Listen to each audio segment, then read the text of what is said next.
U autobus. A što još nisi stigao? Nisam. Dobro, javi mi se čim stigneš. Važi, ajde.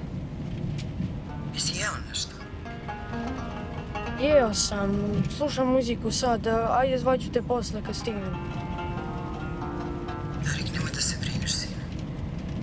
Neću. Nemoj da zaboraviš da mi se javiš. Neću, važi, ajde. Ajde, Ćao.